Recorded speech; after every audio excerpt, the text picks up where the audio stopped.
1892 की बात है। भारत पर अंग्रेजों का राज था। पहाड़ों के बीच एक छोटा सा गांव था।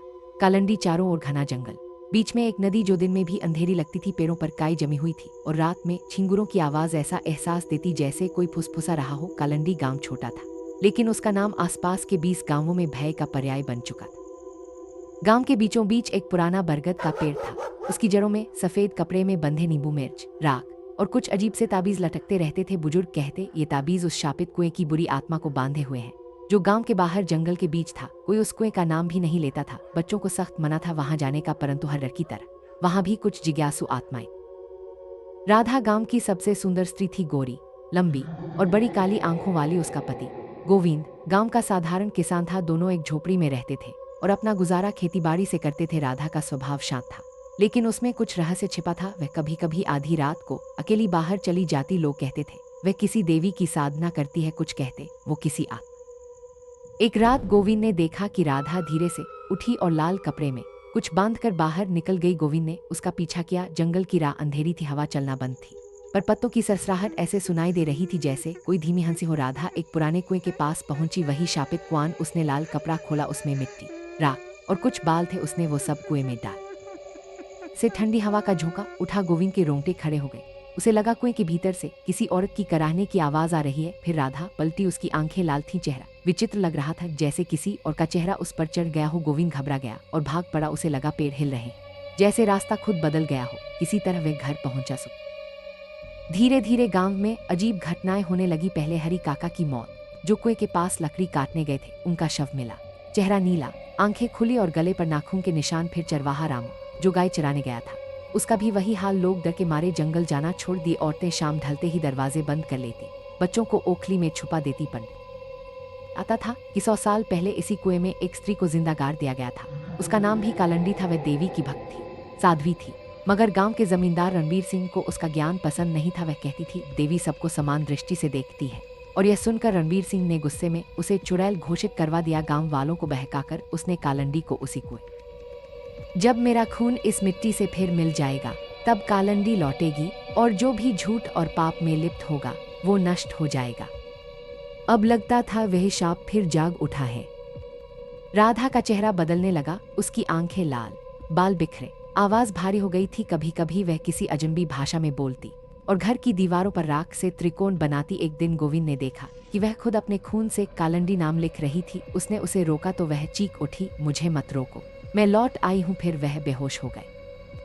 गांव में डर फैल गया। लोग उसे कालंडी का अवतार कहने लगे, कुछ उसे देवी मानने लगे, कुछ उसे राक्षसी। बच्चे उसके घर के पास से गुजरने से भी डरते। राधा अब अक्सर रात में हंसती। उसकी हंसी में ऐसी गूंज होती कि सुनने वाले के दिल कांप जाते। कभी वह कुएं के पास बैठकर मिट्टी से बातें करती, जैसे कोई उसे जवाब दे रहा हो। गोविंद ने गांव के तांत्रिक भैरवनाथ को बुलाया। भैरवनाथ ने आते ही कहा, ये औरत अब साधारण नहीं रही, इसमें पुरानी आत्मा का वास है।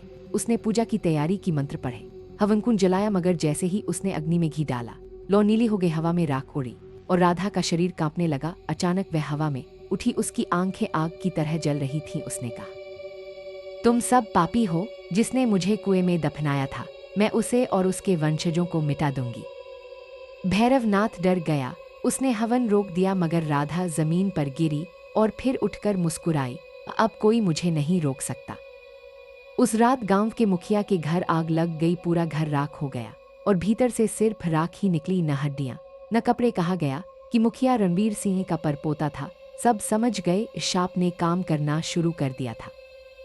अगले कुछ दिनों में 5 और मौतें हुईं। हर मौत में वही निशान, गले पर खरोंचे, चेहरा नीला, आंखें खुली। गांव के लोग कालंडी छोड़ने लगे। घरों के दरवाजे बंद, खेत सूने और मंदिर में घंटियां खुद बजने लगी। हवा भारी हो गई थी, जैसे कोई अदृश्य शक्ति चल रही हो। एक दिन गोविंद ने देखा कि राधा कुएं में झांक रही है। उसने पूछा, क्या देख रही हो? राधा ने धीमे से कहा, वो मुझे बुला रही है, मेरे भीतर वही है, मैं वही हूं। इतना कहकर उसने गोविंद को धक्का दिया और कुएं में कूद गई। गोविंद चिल्लाता रह गया। उसने रस्सी डाली, लोगों को बुलाया, मगर कुएं से बस ठंडी हवा आई, कोई शरीर नहीं, कोई आवाज नहीं। दूसरे दिन कुएं का पानी लाल था। गांव के लोग डर के मारे भागने लगे। कुछ ने कहा, कुएं से औरत की हंसी सुनाई दी। भैरवनाथ फिर लौटा, उसने मंत्र पढ़े और कुएं के चारों ओर राख की रेखा खींची मगर अचानक हवा तेज हुई, राख उड़ गई और कुएं से धुआं उठा। उस धुएं के बीच राधा का चेहरा दिखा, जलता हुआ, मुस्कुराता हुआ। उसने कहा, भैरव, तुमने मुझे रोका, अब तू भी मरेगा। अगली सुबह भैरवनाथ का शव पेड़ से लटका मिला, आंखें खुली, जीभ बाहर और गले में वही निशान। अब कालंडी गांव भूतों का गांव बन गया।